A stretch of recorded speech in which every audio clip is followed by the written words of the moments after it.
There is a particular kind of silence that settles over an English village when something is being hidden. Not the silence of emptiness, but the silence of a secret holding its breath. St. Mary Mead was that kind of village. It looked harmless enough from the outside. Roses climbing garden walls, smoke curling from chimneys, neighbors exchanging pleasantries over low fences. But beneath its gentle surface, the village remembered everything. Every whisper, every glance, every fire lit at the wrong hour of the night. It was the smoke that started it all. On a cold Tuesday morning in late autumn, Miss Jane Marple stood at her kitchen window, her thin hands wrapped around a cup of tea that had gone slightly cold, as her tea often did, because she was always too busy noticing things to remember to drink it. She was watching Gossington Hall, or rather, she was watching what was rising from it. The chimney was breathing dark, papery smoke into the pale sky, the unmistakable kind that comes not from burning logs, but from burning documents. Miss Marple said nothing to anyone. She simply set down her cup, picked up her knitting, and thought very carefully about Lady Dolly Bantry, a woman she had known for 30 years and trusted completely. A woman who had buried her husband only 4 months ago. A woman who, just this morning, was destroying something she did not wish the world to see. Most people in St. Mary Mead would have assumed the best. Miss Marple, who had lived long enough to understand human nature in all its complicated tenderness, assumed nothing at all. She simply waited, because the truth, in her experience, always found its way out eventually, like smoke rising from a chimney on a cold October morning. Part 1. The morning had begun, as most mornings in St. Mary Mead did, with very little drama and a great deal of tea. Miss Jane Marple had been awake since 6:30, which was not unusual for a woman of her age and disposition. Sleep, she had once told Dr. Haydock, became a rather unreliable companion after 70. It came when it pleased and left without apology. So she had long since made peace with early mornings, and had even grown to love them in a quiet, private sort of way. There was something honest about the world before 8 o'clock. The pretenses hadn't yet been arranged.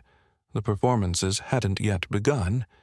She had dressed herself carefully, as she always did, not out of vanity, but out of respect. Respect for the day, she supposed, or perhaps simply habit. A pale blue cardigan, her comfortable gray skirt, the small brooch her sister had given her decades ago that she wore without thinking now, the way one wears old affections. She had eaten her toast and read 3 pages of a rather dull gardening pamphlet, and then she had drifted to the kitchen window with her tea, and that was when she saw it. The smoke from Gossington Hall. It rose in thin, dark coils against the white October sky, and Miss Marple, who had spent a lifetime looking at things that other people merely glanced at, recognized it immediately for what it was. There was a particular quality to the smoke of burning paper, darker than wood, quicker to dissolve, with a faint bitterness underneath, if the wind happened to be in the right direction. This smoke had all of those qualities. It was not the comfortable gray curl of a morning fire. It was something being destroyed. She stood very still for a long moment, her tea cooling in her hands. Gossington Hall had been quiet since Colonel Arthur Bantry's death in June. Arthur had gone the way many men of his generation went, quietly, in stages, with the dignity of someone who had always known his own worth and never felt the need to announce it. A stroke in April, a slow decline through May, and then one warm morning in the middle of June, he had simply stopped. Lady Bantry, Dolly, as everyone called her, had received the news with the particular composure of a woman who had been quietly preparing herself for it for weeks, and who was therefore better equipped to bear it than anyone around her suspected. There had been a funeral attended by half the county. There had been flowers from people who had not visited in years, and condolence letters that said the same 5 or 6 things in slightly different arrangements of words. And then Gossington Hall had closed itself up like a book set aside for later reading, and Lady Bantry had retreated into herself in the way that grief sometimes requires. Miss Marple had visited twice, once in July, once in September. Both times Dolly had served tea and talked with the determined brightness of someone who had decided that falling apart was not an option she intended to exercise. She had spoken of redecorating the east sitting-room, of a cruise she was considering, of her niece's new baby in Edinburgh. She had not once spoken of Arthur except in the past tense, with the careful grammar of someone placing something gently on a very high shelf. Miss Marple had not pressed her. Grief was a private country, and she had learned long ago that the kindest thing one could sometimes do was simply sit in it with someone, without demanding a guided tour. But this morning's smoke was not grief, or at least it was not only grief.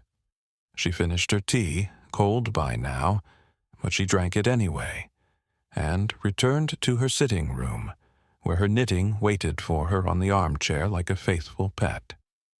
She picked it up and began to work the needles with the automatic ease of 40 years' practice, her hands busy, while her mind moved through what she knew, slowly and methodically, the way one untangles a skein of wool that has been knotted without care. Arthur Bantry had been a man of property. Not extraordinarily wealthy, but comfortable. The Hall, some land in Dorset, 8 investments managed by the family solicitor Mr. Pembridge for the better part of 2 decades. He had been a man who took his responsibilities seriously, which meant there would certainly have been a will. There would have been a carefully written will, in all probability, because Arthur had been the sort of man who prepared for things, the sort of man who carried an umbrella in June, just in case. A will. And now, burning paper. Miss Marple set down her knitting for a moment and looked out the window toward the hall, half hidden by the old elm trees that lined the lane. She was not, she told herself firmly, jumping to conclusions. She was simply observing, noting, arranging facts the way one arranges flowers, without yet knowing which vase they belonged in. There could be entirely innocent explanations, old letters perhaps, household papers. Arthur had been known to keep every receipt and document he had ever received, a habit which Dolly had complained of cheerfully for 30 years. Perhaps she was simply clearing out, but even as Miss Marple composed these reasonable explanations in her mind, another part of her, the older, quieter, more honest part, recognized them for what they were, the kind of explanations one constructs when one already suspects the truth and is not yet ready to look directly at it. She visited Gossington Hall that evening, at 4:30, with a pot of homemade damson jam as her excuse. Dolly received her in the drawing-room, and this was the first thing Miss Marple noticed. Not the room itself, which was unchanged, but Dolly. She was wearing a new dress, a rather pretty deep green one that suited her. Her hair had been freshly set. She was, in a word, bright, animated in a way she had not been in either of Miss Marple's previous visits. She laughed twice before tea was even poured, at small and only moderately funny things, with the generous laughter of a person who has recently been relieved of something. They talked of ordinary matters for 20 minutes. The new family at Rose Cottage, the regrettable state of the village hall roof, the impossibility of getting good help in the garden after September, and Miss Marple watched and listened and noticed the way Dolly's eyes moved once, just once, toward the fireplace, quickly, involuntarily, the way one's eyes move toward something they are trying very hard not to look at. The fireplace was clean, freshly cleaned in fact. The grate had been emptied and swept with more thoroughness than was strictly necessary for a Tuesday afternoon. Miss Marple admired the damson jam she had brought, accepted a slice of Battenberg cake, and said nothing at all about smoke or wills or the particular brightness of a woman who has burned something she was afraid of. She walked home in the early dark, the October air sharp against her cheeks, and thought about Dolly Bantry, a woman she had known for 30 years, trusted completely, and was now, for the first time, genuinely worried about. Not worried that Dolly had done something wicked. That was never quite the shape of Miss Marple's concern. She had lived too long and seen too much of the world to confuse wickedness with desperation. She was worried about what Dolly was protecting. And, more than that, she was worried about what it was going to cost her. Part 2. Reginald Foxworth came on a Wednesday, which was, in Miss Marple's private opinion, exactly the sort of day a man like Reginald Foxworth would choose to arrive. Not a Monday, which required genuine decisiveness, and not a Friday, which suggested a willingness to let things wait until the following week. Wednesday was the day of a man who had been working himself up to something for a fortnight, and had finally run out of reasons to postpone it. She saw him from her garden. He came up the lane from the station in a taxi that was slightly too expensive for the distance, a detail that told her something, wearing a coat that had been good quality once, and was now working rather hard to suggest it still was. He was perhaps 40, perhaps a little less, with the kind of face that would have been handsome at 20, and had since settled into something more complicated. A square jaw that might have conveyed strength in another man, but in Reginald conveyed instead a habit of being offended. Dark eyes that moved too quickly, looking at things not with curiosity, but with assessment, the way a man looks at a room when he is calculating what it might be worth. Miss Marple did not dislike him immediately. She had learned over many years to resist the temptation of immediate dislike. It was too easy and too often wrong. What she did instead was file him carefully in the particular cabinet of her mind reserved for people who required watching. She learned from Mrs. Price at the post office, who knew everything about everyone, and was not remotely ashamed of this, that Reginald had telephoned Gossington Hall the previous afternoon and been received, apparently, with the sort of coolness that Lady Bantry could produce when she chose to, like a draught from a window one hadn't realized was open. He had been invited to tea the following day, not to stay. Tea. This, Miss Marple thought, was telling. She visited Mr. Pembridge herself that same Wednesday afternoon, on the entirely plausible pretext of updating her own modest affairs, a small matter of the cottage deeds that had needed attention for some months, and that she had been meaning to address. Mr. Pembridge was a solicitor of the old school, careful and unhurried, with an office that smelled of leather and old paper, and the comfortable weight of other people's legal lives.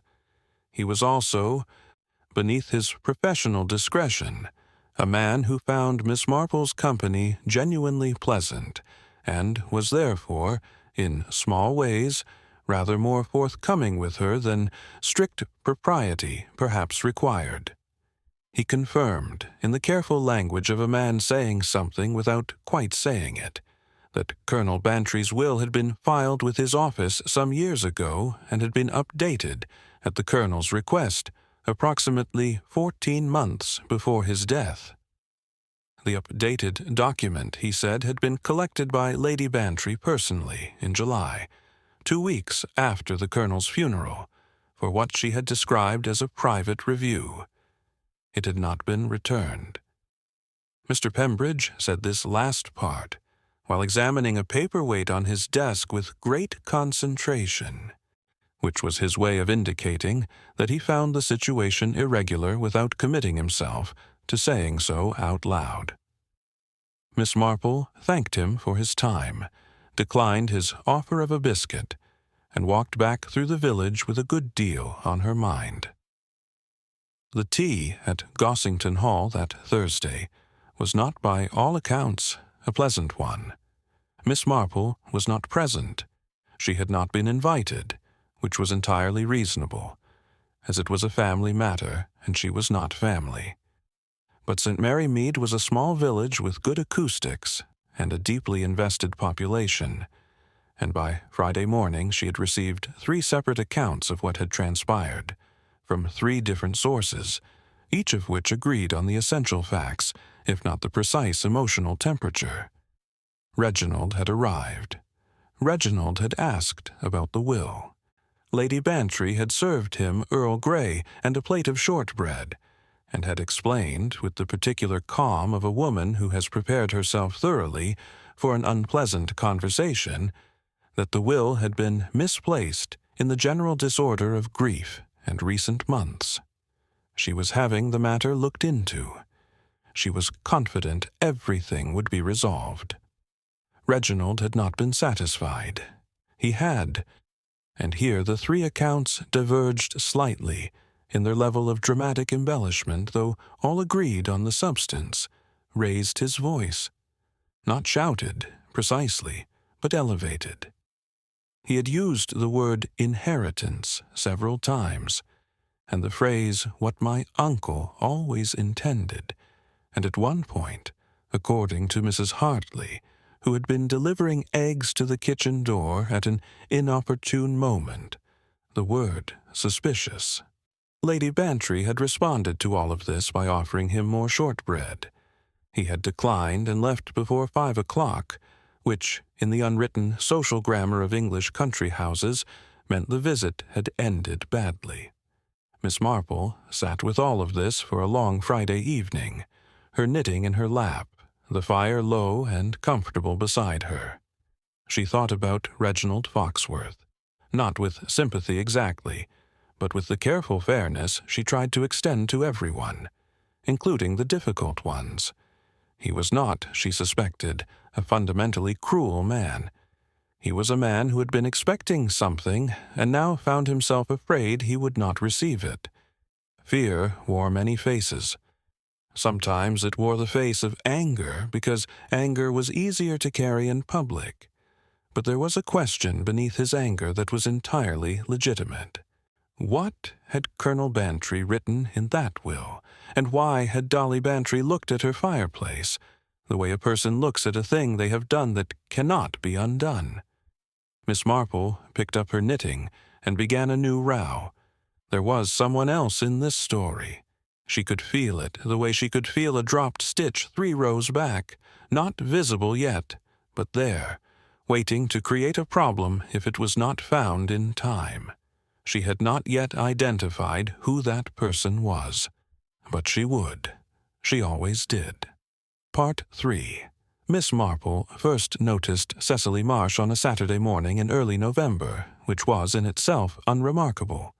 One noticed new people in St. Mary Mead the way one noticed a new piece of furniture in a familiar room, not always immediately, but eventually, and with the particular attentiveness of someone who knew the room very well, and therefore recognized it once when something had been moved.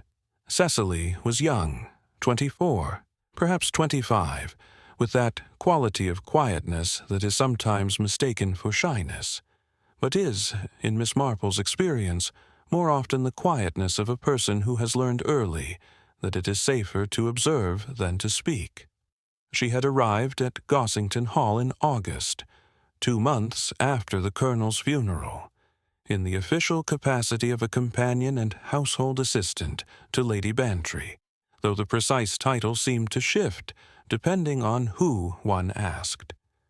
Mrs. Price at the post office called her the new girl. Dr. Haydock, who had met her once on a professional visit, referred to her as a rather capable young woman. Lady Bantry herself, on the one occasion Miss Marple had raised the subject, had described Cecily simply as a tremendous help, and then moved the conversation with practiced ease to the subject of the east sitting-room curtains, which was, Miss Marple noted privately, not quite an answer. She saw Cecily that Saturday morning from the lane. The girl was in the side garden of Gossington Hall, doing the kind of work that gardeners were ordinarily employed to do, but which she appeared to be doing alone, and with every sign of genuine absorption. She was kneeling in the damp earth beside the old rose bed, her sleeves pushed up despite the cold, carefully cutting back the dead growth with a pair of long-handled shears. She worked with a focused, methodical quality that Miss Marple recognized and respected. It was the quality of someone who found comfort in useful labor, who needed, perhaps, to keep her hands busy in order to keep other things quiet. Miss Marple stopped at the garden gate and called a pleasant good morning. Cecily looked up, and for just a fraction of a second, the kind of fraction that most people would not have caught, something passed across her face. Not alarm, exactly. More like the expression of a person who has grown accustomed to solitude and is not entirely certain how to arrange their features when it is interrupted. Then she smiled. It was a genuine smile, Miss Marple thought. A little uncertain, a little careful, but genuine. They spoke for perhaps 10 minutes, there at the garden gate, about nothing of great importance. The roses, the difficulty of autumn pruning, whether the frost would come early this year. Cecily had a low, steady voice, with the faint trace of an accent Miss Marple could not quite place. Somewhere northern, she thought, though smoothed over by education or time or both. She answered questions directly and asked one or two of her own, which Miss Marple always considered a mark in a person's favor. The ones who never asked questions were the ones who were not, in some important way, truly present. She mentioned in passing that she had worked in 2 other households before coming to Gossington Hall, a family in Derbyshire, a widowed gentleman in Bath.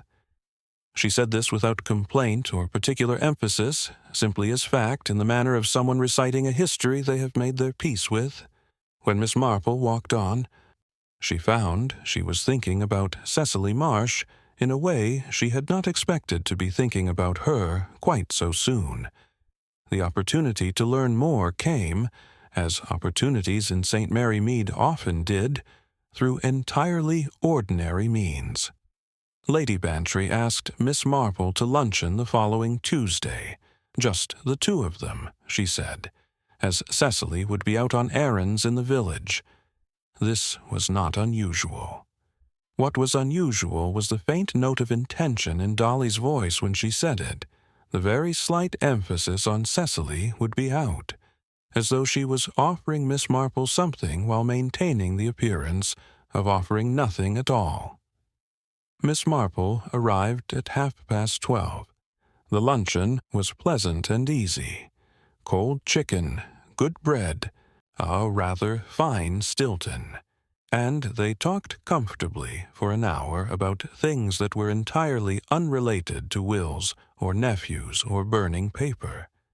Miss Marple allowed the conversation to go wherever Dolly steered it, which was her practice in such situations.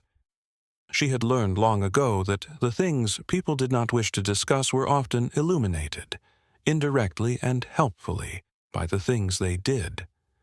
It was when Dolly went to speak to the cook about pudding that Miss Marple found herself alone in the small sitting-room adjacent to the dining-room, a room that functioned, it appeared, as a kind of informal office for household matters. There was a writing desk against the wall, with papers arranged in the careful disorder of a busy person. There was a bookshelf with a mixture of practical volumes and old novels, and on the window-sill, half behind a vase of dried flowers that had not been changed since summer, there was a framed photograph. Miss Marple crossed to the window and looked at it. It was a photograph of a man and a very young woman. The man was Colonel Bantry, unmistakably even 20 years younger and considerably more upright, the same square face, the same set of the shoulders.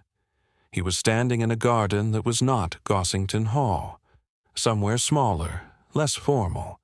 The young woman beside him was perhaps 19 or 20, with dark hair and a quiet, careful quality about her face that Miss Marple recognized with a sudden and absolute certainty, the way one recognizes a piece of music heard long ago and not forgotten. It was Cecily, younger, softer around the edges, had not yet inhabited, by whatever experience had settled her features into their present careful arrangement. But Cecily, without question. Miss Marple turned the photograph over. On the back, in Colonel Bantry's handwriting, she had seen enough of it over the years to know it, were 7 words: "For my daughter, always, with all love." Miss Marple set the photograph back on the window-sill precisely as she had found it, and returned to her chair at the dining table. She smoothed her skirt. She folded her hands in her lap. She composed her face into the expression of mild, pleasant vacancy that she had cultivated over many decades as her most useful professional tool. When Lady Bantry returned with the pudding, a very good treacle tart, Miss Marple accepted her portion and said nothing at all about what she had found. But her mind was moving now with the quiet, gathering momentum of water beginning to run downhill. She understood, at last, the shape of the thing. And understanding it, she felt not the satisfaction she might once have expected, but something older and less comfortable. Something that sat in the chest the way a stone sits at the bottom of a clear pool, visible, undeniable, and too heavy to be moved without disturbing everything around it.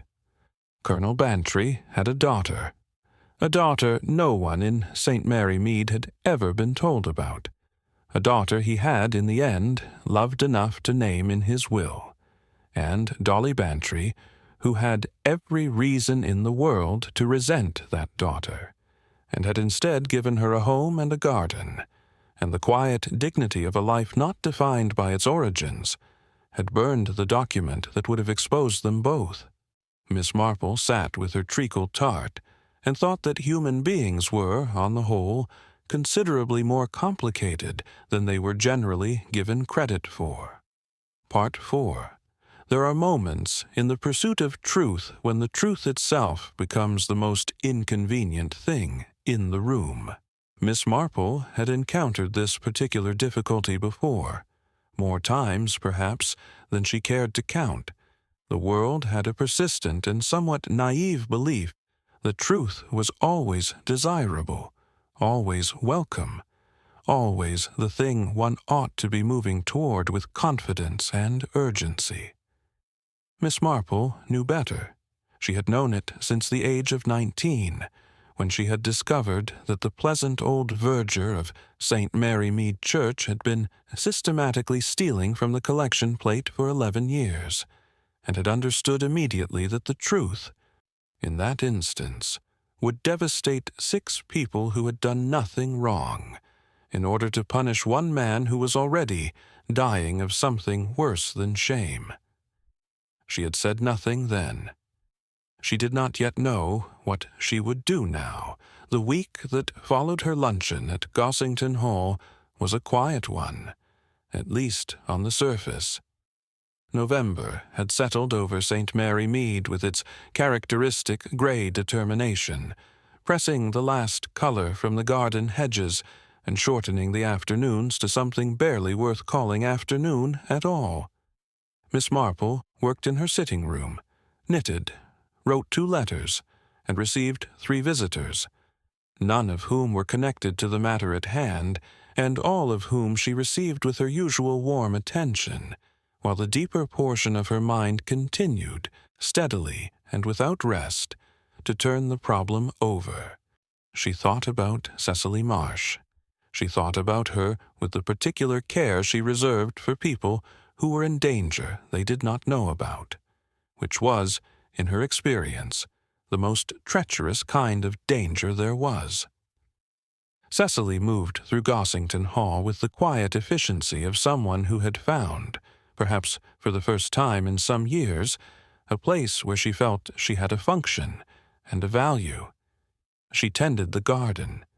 She managed the household correspondence that Dolly found tedious.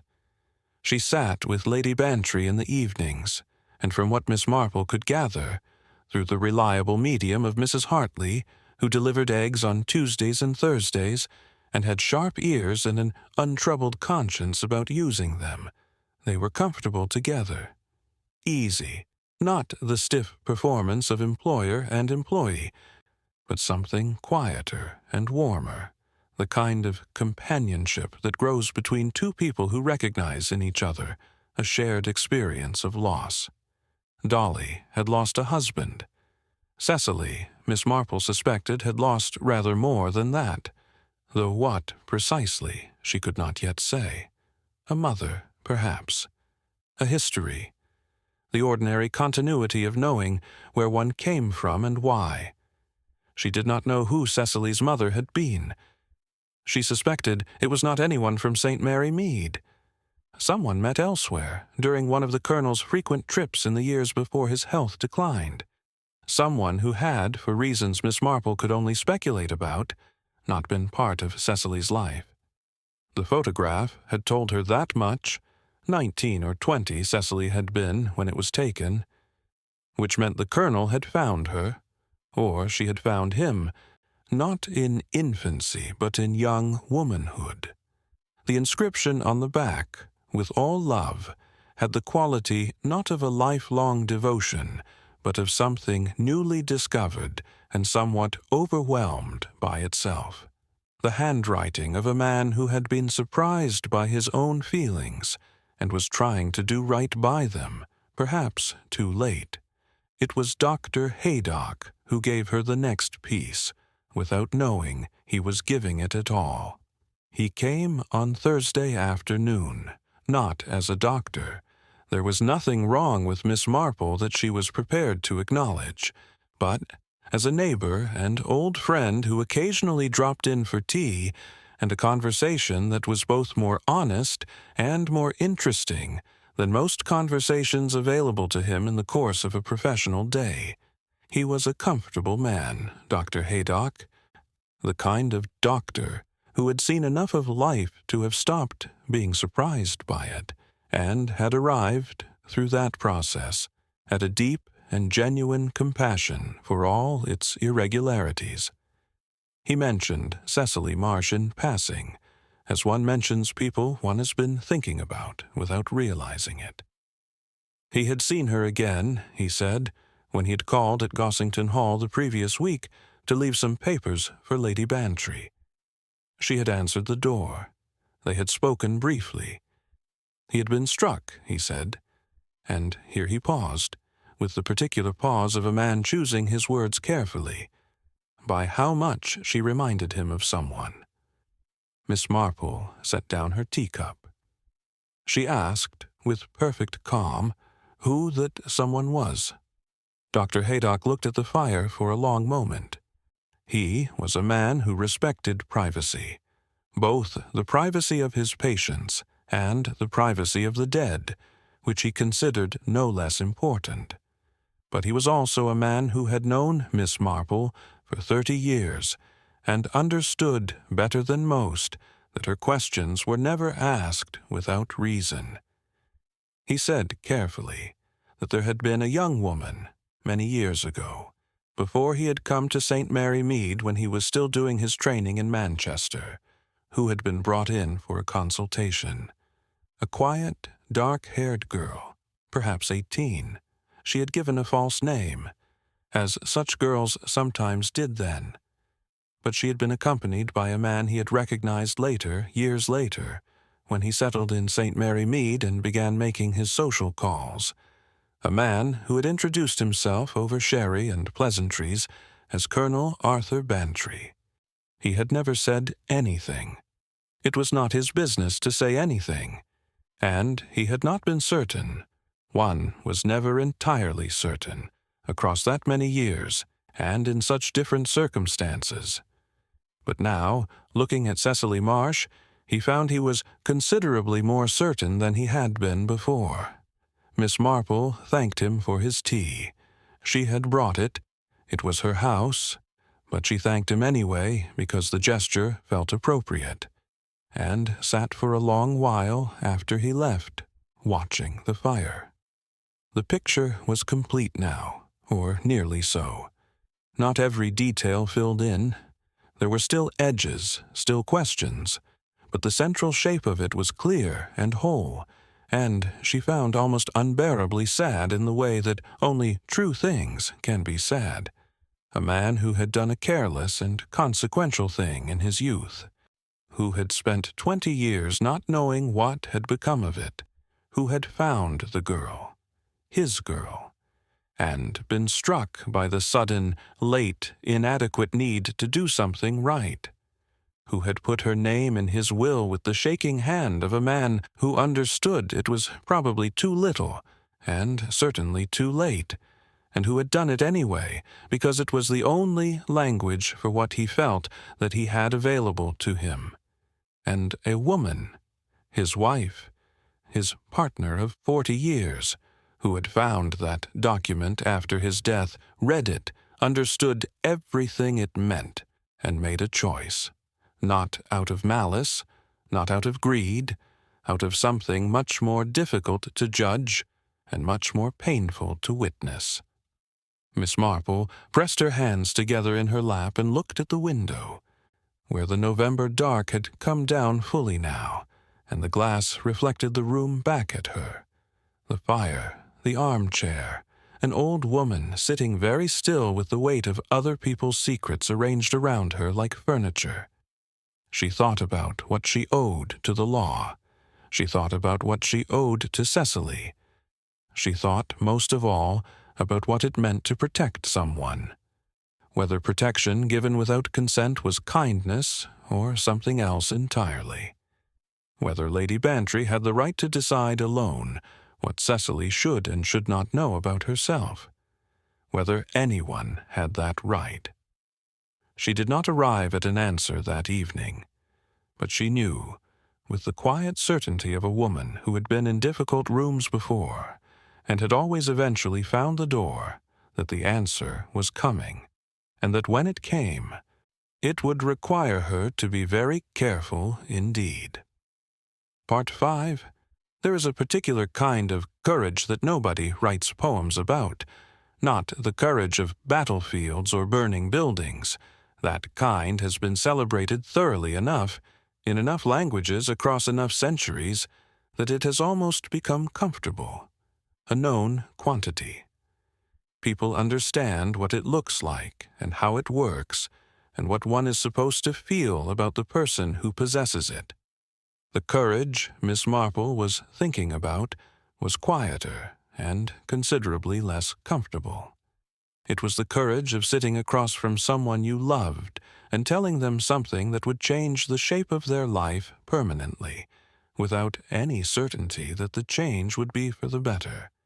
It was the courage of honesty, when honesty had no clear justification beyond itself, when it could not promise good outcomes or happiness or resolution, only truth, which was sometimes the least consoling thing available. She was not yet sure she had it. She was not yet sure anyone in this particular story did. Reginald Foxworth came to see her on a Friday. She had not invited him, and she did not entirely welcome him, but she received him with the same attentiveness she gave everyone, because rudeness, had always struck her as a form of laziness, a way of closing doors before one had bothered to look through them properly. He appeared at her front door at 10:30 in the morning, which suggested he had been working up to it since at least breakfast, and he was carrying his hat in his hands in the way that men carry hats when they are trying to appear less threatening than they feel. She gave him tea. She gave him the armchair by the window. She gave him, which was perhaps the most valuable thing she had to offer, her complete and undivided attention. He talked for 20 minutes before he said anything she did not already know. He said that his uncle, Colonel Bantry, had written to him 14 months before his death, a personal letter, separate from any legal document, which Reginald had kept and still had. In this letter, the colonel had said that he had made certain adjustments to his will that Reginald should be aware of. He had not specified what those adjustments were. He had said only that he hoped Reginald would understand in time that they were not made out of diminished affection, but out of a sense of obligation long deferred. He had used that phrase, obligation long deferred, which Reginald had found puzzling at the time, and had turned over many times since without arriving at a satisfactory interpretation. He had not shown this letter to Mr. Pembridge. He had not shown it to anyone. He was showing it now to Miss Marple because, he said, with a directness that she found she respected despite herself, he had been told by 3 separate people in this village that if anyone in St. Mary Mead understood what was actually happening in a situation, it was her. Miss Marple read the letter.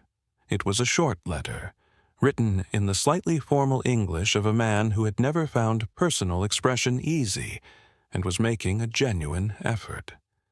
The handwriting was firm. This was before the colonel's health had declined. The tone was serious without being cold. It was the letter of a man trying to do right by someone, while asking someone else to bear the cost of it, and who knew, as he wrote, that this was not entirely fair, and who wrote it anyway because he had run out of time for fairer solutions. She folded it carefully and handed it back. Reginald looked at her with the eyes of a man who wanted very badly to be given something. Not money, she thought, or not only money, but an explanation, a reason, some account of the world that would allow him to feel that what had happened to him was not simply arbitrary, that there was sense in it, even if the sense was painful. Miss Marple looked at him for a long moment. She said that she thought his uncle had been, at heart, a good man who had made a serious mistake and had spent many years not knowing how to address it. She said that the adjustments to the will had been made, she believed, from genuine feeling rather than caprice. She said that she could not tell him everything she knew, not yet, but that she did not believe he had been forgotten or discounted. She believed he had been asked to share something that his uncle felt he could not, in conscience, keep entirely for one branch of the family, at the expense of an older obligation. She watched Reginald absorb this. It was not a comfortable thing to watch. He was a man who had come prepared for a fight, and been given instead something that required a different kind of response entirely. Something that required him to be larger than his grievance, which is always a harder thing to ask of a person than simply being angry. He left after another half-hour, quieter than he had arrived, his hat still in his hands. Miss Marple sat for a long time after the sound of the gate latch had settled back into silence. She had not lied to him. She had been careful about that, careful in the way she was always careful, choosing what to say with the precision of someone who understood that partial truth was not the same thing as dishonesty, provided one never confused the two in one's own mind. She had given him what she could. She had moved him, she hoped, from the territory of anger into something more like the difficult open country of uncertainty, which was, in her experience, a far better place to make decisions from. But she could not leave it there. She knew that. The shape of the thing would not allow it. There was still Cecily, and Cecily was the part of this that kept Miss Marple awake, and not in the anxious way of a person worrying, but in the still and attentive way of a person listening for something they have not yet heard clearly. She had been thinking about her for days now, turning her over gently, the way one turns over a fragile object to examine the underside without breaking it. Cecily did not know. That was the part that sat heaviest. Lady Bantry had made her decision, had burned the document and absorbed the consequences, and arranged her household and her heart around the choice she had made. But she had made it for two people, and only one of them had been consulted. The protection she had offered Cecily was real and genuinely motivated, and, Miss Marple suspected, genuinely loving in its own complicated way. But it was also, when one looked at it plainly, a decision made about Cecily's life without Cecily's knowledge, a decision about what she should know of herself, what she should be allowed to understand about her own origins, and the man who had, in the end, claimed her. Miss Marple thought of herself at 24. She thought of what it would have meant to discover at that age that someone had known something essential about who she was, and had chosen, however kindly, to keep it from her. She thought it would have mattered. She thought it would have mattered rather a great deal. The fire had burned down to quiet embers by the time she rose from her chair, her joints reminding her, as they increasingly did, that she was not as young as her mind occasionally forgot she was. She moved to the window and looked out at the November garden, her garden, bare and patient, waiting for the winter to finish with it. Tomorrow, she decided. Tomorrow she would go to Gossington Hall, not to accuse, not to demand, not to insert herself into a story that was, in many of its dimensions, none of her business. But because there was a young woman in that house who was living inside a truth she had not been given the tools to understand, and Miss Marple had those tools, and there comes a point in every difficult situation where doing nothing is no longer a neutral act but a choice, and she had always believed in making her choices deliberately, with full knowledge of what they cost. She drew the curtain against the cold, dark outside. Tomorrow, then. Part 6. Miss Marple arrived at Gossington Hall at 10 o'clock on a Saturday morning, which was early enough to be purposeful without being aggressive. She had dressed with her usual care, had eaten her toast, and had walked the lane slowly, because the morning was cold and clear in the particular way that late November sometimes managed, the kind of clarity that felt less like beauty and more like honesty, as though the world had stripped itself down to what it actually was and was standing in it without apology. She had not telephoned ahead. This was deliberate. Telephoning ahead was for social calls, for the kind of visit where both parties arrived at an agreed arrangement, each having had time to prepare their faces and their sentences, and the particular version of themselves they wished to present. Miss Marple was not coming for that kind of visit. She was coming for the kind where truth had a better chance, and truth, in her experience, fared poorly when everyone had been given too much time to rehearse. Cecily answered the door. She was wearing a green apron over her dress and had the slightly distracted look of someone interrupted in the middle of a task they were concentrating on. She held a cloth in one hand. Behind her, faintly, came the smell of beeswax polish. Someone had been attending to the hall furniture with genuine dedication. The surprise on her face lasted only a moment before she rearranged it into welcome. Miss Marple smiled and said she hoped she was not intruding. She had been passing, she said, which was not entirely true, as one did not precisely pass Gossington Hall on the way to anywhere, but Cecily was too polite to point this out, and she had thought she might see how Lady Bantry was getting on. Cecily showed her into the drawing-room and went to find her employer. Miss Marple sat down and looked at the room. It was a comfortable room, worn in the pleasant way of rooms that have been genuinely lived in for decades. The furniture was good but not showy. There were books on 2 surfaces that appeared to actually have been read. On the mantelpiece, among the ordinary arrangement of invitations and small ornaments, there was a new addition, a small dried rosebud in a narrow glass vase, the kind of thing one might cut from a garden in the last days of autumn, before the frost took everything. Cecily's work, Miss Marple thought. There was something in the choice of it, its quietness, its simplicity, that felt consistent with the girl. Lady Bantry arrived after 5 minutes, dressed and composed, with the look of a woman who was not surprised to see Miss Marple, but had hoped, perhaps, for a little more time before this particular morning arrived. She sat across from her old friend and accepted the fact of the visit with the grace of someone who knew that what was coming had been coming for some time. They talked first about ordinary things. They always did.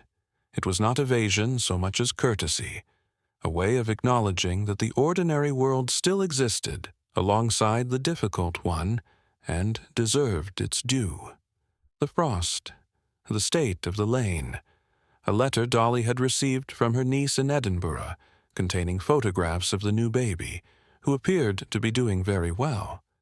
Then, when the ordinary things had been properly attended to, Miss Marple set down her teacup and looked at her friend with the direct, kind, entirely undeflectable gaze that had, over the course of many decades, caused a remarkable number of people to tell her things they had not intended to tell anyone. She said, "Dolly, I think it is time we talked about Cecily." The silence that followed was not the silence of shock. Lady Bantry had been a clever woman for too many years to be shocked by this.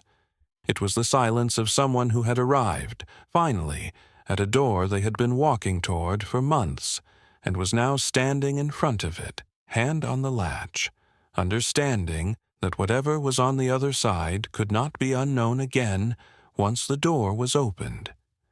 She looked at her hands. She said quietly, "How much do you know?" Miss Marple told her. Not everything at once. That would have been unkind. She told her the way one tells a difficult thing when one cares about the person hearing it, carefully, in the right order, leaving room between each piece for it to be absorbed.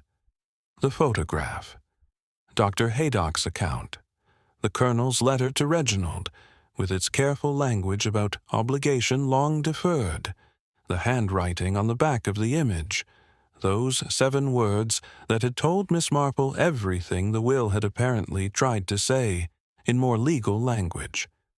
Lady Bantry listened to all of it without interrupting. When Miss Marple finished, the room was very quiet. Outside, distantly, came the sound of Cecily moving somewhere in the house, the soft, purposeful sounds of someone going about their work, yet entirely unaware that 2 old women were sitting in the drawing-room with her life arranged between them, on the low table, like pieces of a puzzle not yet assembled. Lady Bantry looked up. Her eyes were dry. She was not a woman who cried easily, and she was not going to begin now, though Miss Marple could see, in the set of her jaw and the particular stillness of her hands, what the composure was costing her. She said, "I read the will the evening after the funeral. Everyone had gone. The house was very quiet. I sat in Arthur's study with a glass of sherry I didn't drink, and I read it from the beginning to the end." She paused. Her name was in the 3rd paragraph. Cecily Ann Marsh. He described her as his natural daughter. He left her the Dorset land and a sum of money, not the Hall, not the majority of anything, but enough. Enough to matter. Miss Marple said nothing. This was not the moment for words. I sat with it for a long time, Dolly continued. I want you to understand that, Jane. I did not act in haste. I sat with it for 3 weeks. I read it 4 more times. I went through every version of what telling her might look like, what it would mean for her to know. Not to have the money, not the practical part of it, but to know what she was, how she came to exist, the circumstances. She looked at the fireplace, that familiar involuntary glance that had first told Miss Marple everything. Her mother was very young, she said. Younger than I was comfortable thinking about. Arthur was not a cruel man. I want to be clear about that, because I know how it sounds, and I know what conclusions people draw. He was not cruel. He was careless, in the way that confident men are sometimes careless, because the world has never given them sufficient reason to be otherwise, and someone paid for that carelessness, and it was not him. And Cecily, Miss Marple said gently. And Cecily, Dolly agreed, who grew up without a father's name, who came to me with 1 small suitcase and 2 professional references, and the kind of self-containment that only develops in people who have learned very early that they cannot rely on anyone else to contain them. She pressed her lips together briefly. I burned the will, because I did not want her to know that the only reason she was in my house, the only reason Arthur had thought of her at all, was guilt, a dying man's guilt. I did not want that to be what she built herself on. I wanted her to be here because I needed her, and she was capable, and we had found, quite unexpectedly, that we suited each other. Which is true, Miss Marple said. Which is entirely true, Dolly said, but it was not the whole truth. And I made a decision that the whole truth was not mine to give her. And now you are sitting in my drawing-room, Jane, with that very particular expression on your face, which tells me you have come to disagree with me about that. Miss Marple looked at her old friend, this brave, complicated, loving, imperfect woman who had made an enormous decision in an enormous amount of pain and had carried it alone for months without complaint or confession. She said very gently, I have not come to judge you, Dolly. I have never judged you in 30 years, and I do not intend to begin. But I think Cecily may be stronger than you are giving her credit for. And I think the truth, offered with love, lands differently than the truth discovered alone.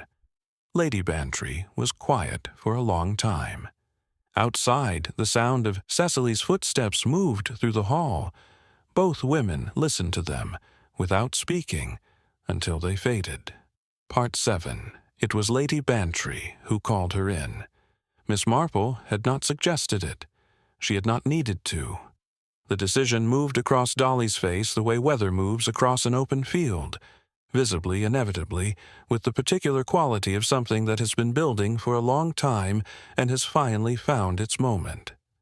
She sat for perhaps 2 minutes after Miss Marple's last words, very still, her hands folded in her lap, her eyes on the middle distance where people look when they are not seeing the room any more, but something inside themselves. Then she rose, smoothed her skirt in the automatic way of a woman accustomed to composing herself through small physical gestures, and went to the door. She called Cecily's name. Her voice was steady. Miss Marple noted this and respected it enormously. The footsteps came down the hall, unhurried, unalarmed, the footsteps of someone who had no reason yet to be afraid. The door opened, and Cecily appeared with the cloth still in her hand, and a faint question in her expression, the question of a person summoned unexpectedly who is not yet sure whether the summoning is significant. She looked at Lady Bantry. Then she looked at Miss Marple, and something shifted in her face, not quite understanding, not yet, but the first intimation of it, the way the air changes before rain, before anyone has looked at the sky. Lady Bantry said, "Come and sit with us. Cecily, there is something I should have told you some time ago." Cecily sat in the chair nearest the window, her hands in her lap, the cloth still folded between her fingers, because she had not thought to put it down, and no one had thought to ask her to.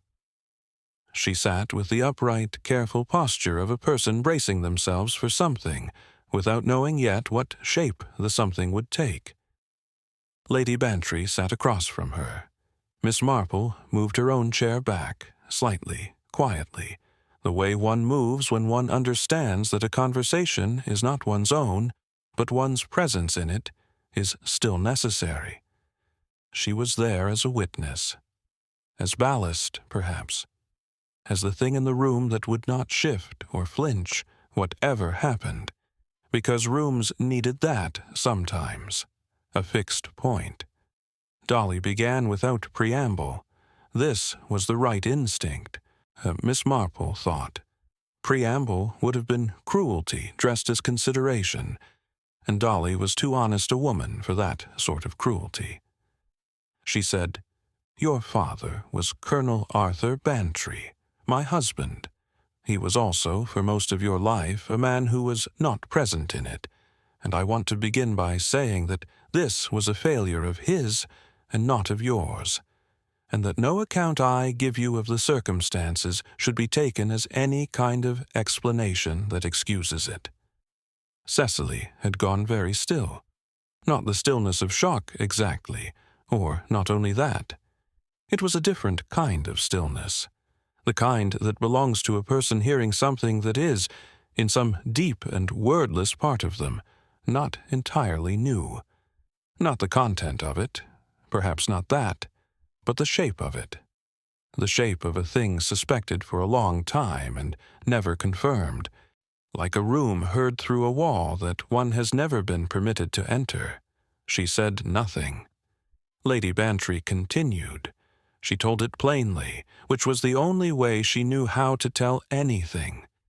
She spoke of Arthur, of the man he had been, the man she had known, the man she had loved despite everything, and mourned despite everything, and was still, in the complicated arithmetic of a 40-year marriage, not finished with. She spoke of his carelessness, and his later remorse, and the way remorse, in her experience, was not the same thing as repair, but was sometimes the best one could hope for, from a person who had run out of time for repair. She spoke of the will. She did not minimize it or dress it differently than it was.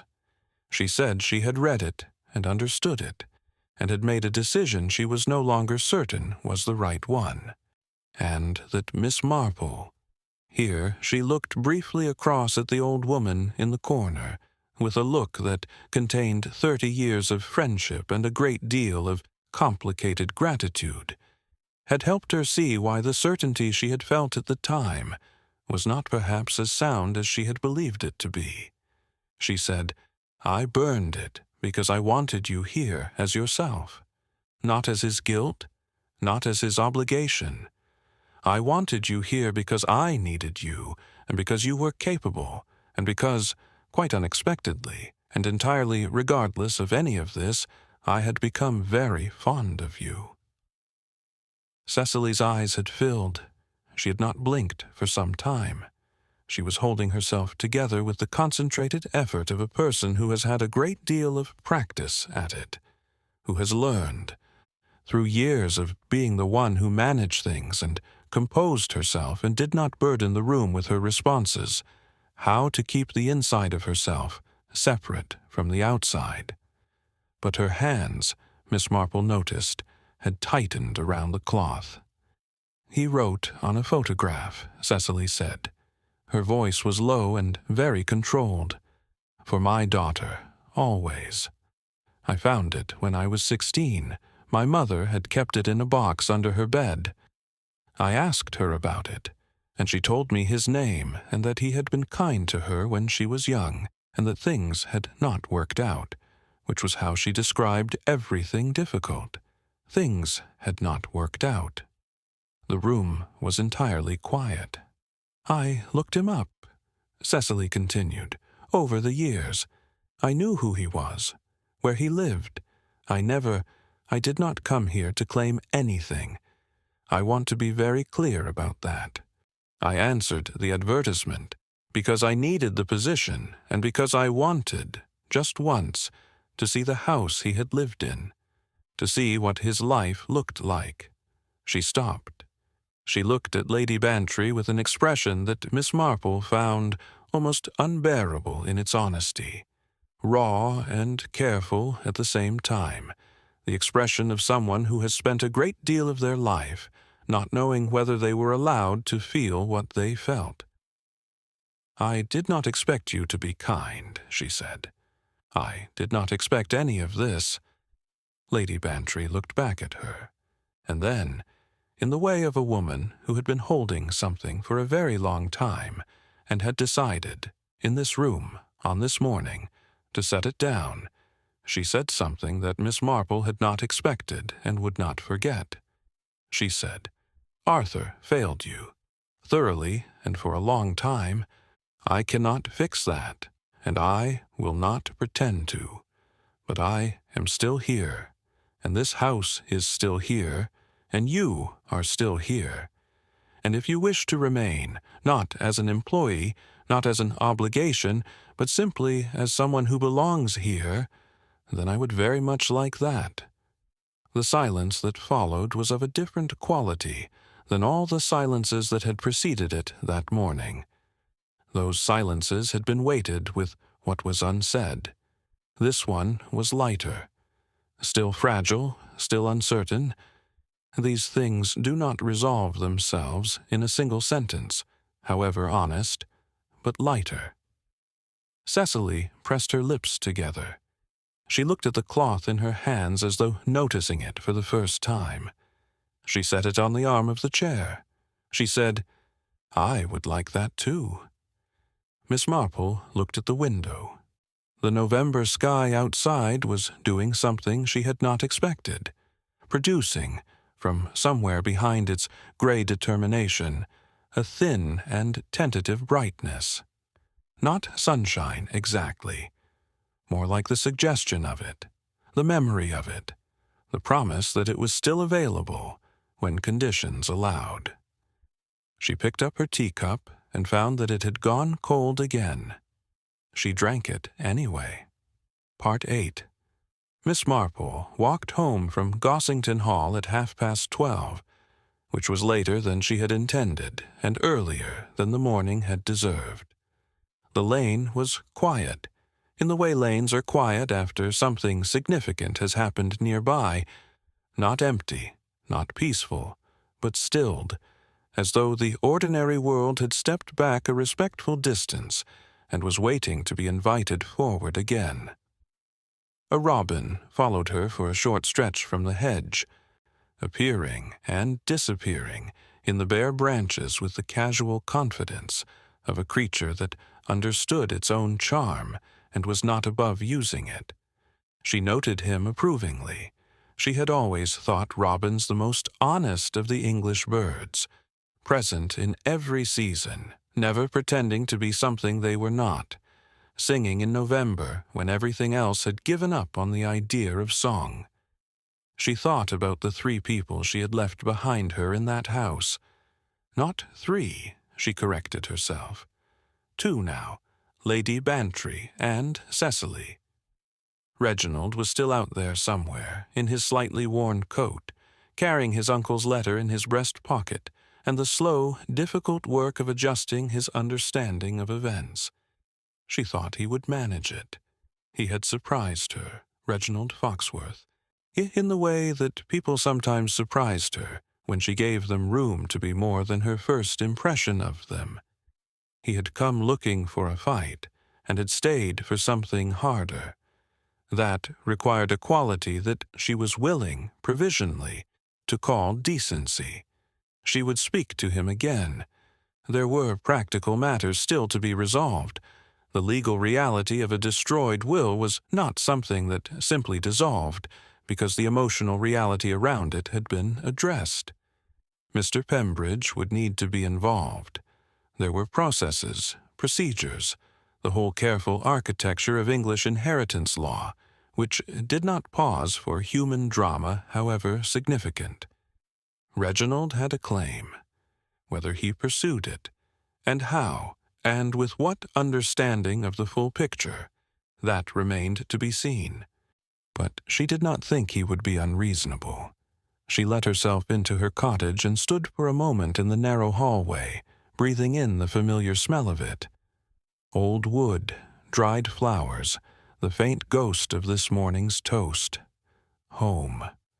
She had lived in this cottage for most of her adult life, and it had never once failed to receive her. She found this, as she always did, quietly sustaining. She put the kettle on. While the kettle heated, she sat at the kitchen table and allowed herself, for the first time in several weeks, simply to think without any particular direction. Not about the case. It was not precisely a case. She had never treated it as one, but about the people in it. This was her private habit, the thing she did when the active work of a situation was finished, and what remained was the human residue of it, which was always more complex and more interesting, and considerably less tidy than the resolution itself. She thought about Colonel Bantry. She had known him for 30 years, and had never, in all that time, suspected the particular secret he had been carrying.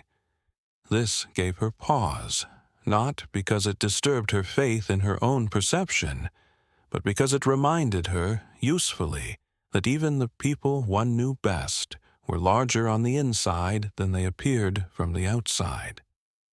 Arthur had been a good neighbor, a fair man, a devoted husband in his fashion, and a person who had made a serious mistake and spent a long time failing to address it, and eventually, too late, tried.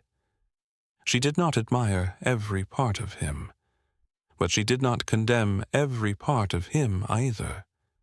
She held him, as she tried to hold most people, in the complicated middle ground where most human beings actually resided, if one was honest about it. She thought about Lady Bantry. Dolly had done something technically wrong, destroyed a legal document, deprived both an heir and a daughter of their inheritance, and had done it for reasons that were neither simple nor entirely selfish, and had carried the weight of it alone for months without anyone to tell her whether she had been right. Miss Marple thought about what that must have felt like. The reading of the will in the empty study, with the sherry she had not drunk, the 3 weeks of sitting with it, the 4 more readings. The decision made not in a moment of passion, but in the slow, deliberate way of a person who was trying, very hard, to do right by someone while simultaneously knowing that her definition of right was the only one being consulted. It had been wrong of her, and it had also been, in its own imperfect way, a form of love. Miss Marple had spent enough years in the world to know that these 2 things were not mutually exclusive. Some of the most consequential wrongs she had ever encountered had been committed by people who loved someone. The love did not cancel the wrong, but it did change the shape of how one thought about it. The kettle boiled. She made her tea properly this time, measured, attentive, the way she made it when she intended actually to drink it, rather than let it cool, while she thought about other things. She carried the cup to her sitting room, and settled into her armchair, with the particular ease of a woman returning to a place that had been waiting for her. Her knitting was where she had left it, 2 days ago, on the side table. She picked it up and looked at it. She was making a pair of socks, dark blue wool, a pattern she had known for 50 years, and she had, she now noticed, dropped a stitch somewhere in the last row she had worked.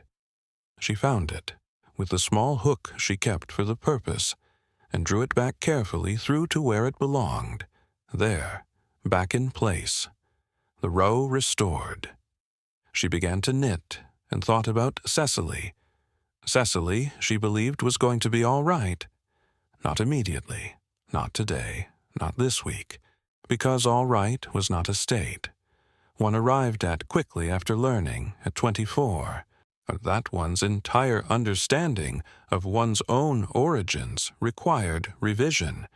There would be grief in it, the kind of grief that comes not from loss, but from the discovery of what had been missing, which was, in its way, harder to process than ordinary loss, because there was no single moment to mourn. Just the long, slow understanding of an absence that had always been there, now given a name and a face and a garden and a house in which the roses still needed cutting back in November. But she had Lady Bantry, and Lady Bantry had her. And whatever awkward, complicated, previously unanticipated thing they were to each other, it was real. Miss Marple had seen it in the room, felt it in the quality of the silence, after Cecily had said I would like that too. It had the density of something genuine, not the neat, warm resolution of a story that had been arranged to end well, but the uncertain, tender, slightly frightened quality of two people who had found each other under difficult circumstances and were choosing, with open eyes, to stay. That was enough. In Miss Marple's experience, it was more than enough. It was, in fact, rather more than most people managed. She was on her third row of knitting when she heard the gate. Dr. Haydock came up the path with his hands in his pockets, and the look of a man who had been wondering all morning whether to call, and had finally decided that wondering was less useful than simply going. She let him in, and made him tea without asking whether he wanted it. He always wanted it. And they sat together in the familiar companionship of two old people who had known each other long enough to be comfortable in each other's silences. He asked, after a while, how things stood at Gossington Hall. She told him, in broad terms, that they stood considerably better than they had a week ago. He nodded slowly. He did not ask for details. This was one of the things she appreciated most about Dr. Haydock. He understood instinctively where the boundary was between the information that was his to receive and the information that belonged to other people, and he respected that boundary without needing it pointed out. He said, "Dolly is a remarkable woman." "She is," Miss Marple agreed. "She made a wrong decision for the right reasons, and has now begun, I think, to make the right decision for the right reasons, which is considerably more difficult and considerably more admirable." Haydock looked at her over his teacup. "And you? How are you, Jane?" It was the kind of question that most people asked, without expecting a real answer. From Haydock it was always genuine. She considered it seriously, the way she tried to consider all genuine questions.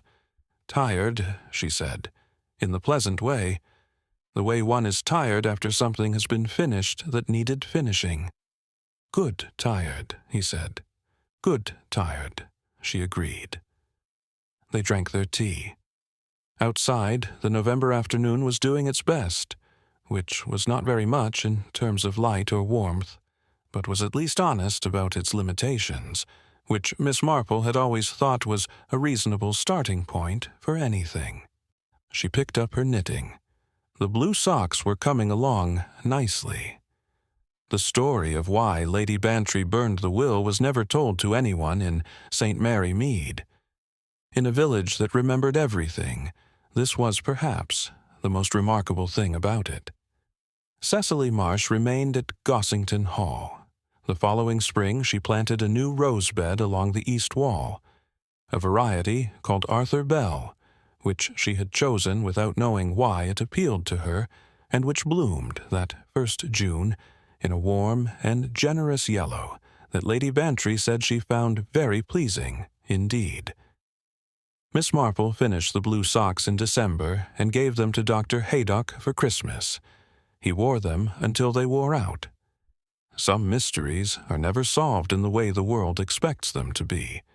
There is no courtroom in this story, no arrest, no confession extracted under pressure, no moment where a detective stands before an assembled room and dismantles a villain with the precision of a surgeon. If you came looking for that kind of ending, this was perhaps the wrong story. And Miss Marple, one suspects, would tell you so herself, with characteristic gentleness and without a trace of apology. What happened at Gossington Hall in the autumn and winter of that particular year was something quieter and considerably more difficult than a conventional resolution. A secret was kept, then partially burned, then partially told. A woman made a wrong decision for loving reasons, and was gently, firmly asked to reconsider it. A young woman discovered that her history was larger and more painful than she had known, and chose, with remarkable courage, to remain inside it rather than run from it. A nephew learned that inheritance is rarely only about money, and an old woman with a garden and a pair of knitting needles demonstrated, for perhaps the 100th time in her long life, that understanding people, truly understanding them without judgment and without sentimentality, was both the hardest and the most necessary thing one could do. Miss Marple never considered herself a detective. She considered herself simply a reader of human nature, a student of the endlessly complicated subject of what people were capable of when they were frightened, or grieving, or loving, or all three at once. She had been studying that subject for 70 years. She had not yet come close to finishing it. Somewhere in St. Mary Mead, the kettle was boiling. She would be home in time for tea.